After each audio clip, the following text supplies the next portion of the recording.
The most striking thing about Iskander's design is its stark blue color scheme. Most of the Harrison Armory line are full of these bright oranges and cool grays, so having something with a simple blue hue is really refreshing for the line. You can see it does something unique with its design, having no weapons, but these discs that seemingly affect the ground. The Iskander is a controller frame and uses gravity manipulation to control where it can. It has decent stats with a slight preference for its systems, along with a decent E-defense and an inherent bonus to its tech attack.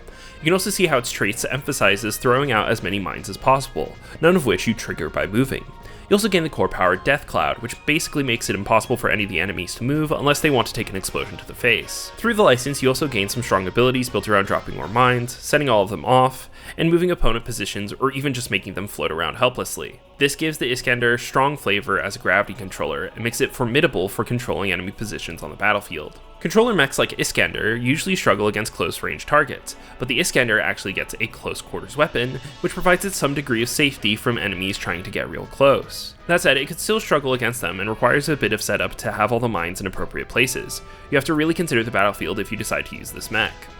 Overall though, this is a big win for me in terms of flavor and execution. Using this mech, I can see myself constantly shifting mech positions, dropping mines, and causing them to float around for fun. A mech that does exactly what it says on the tin.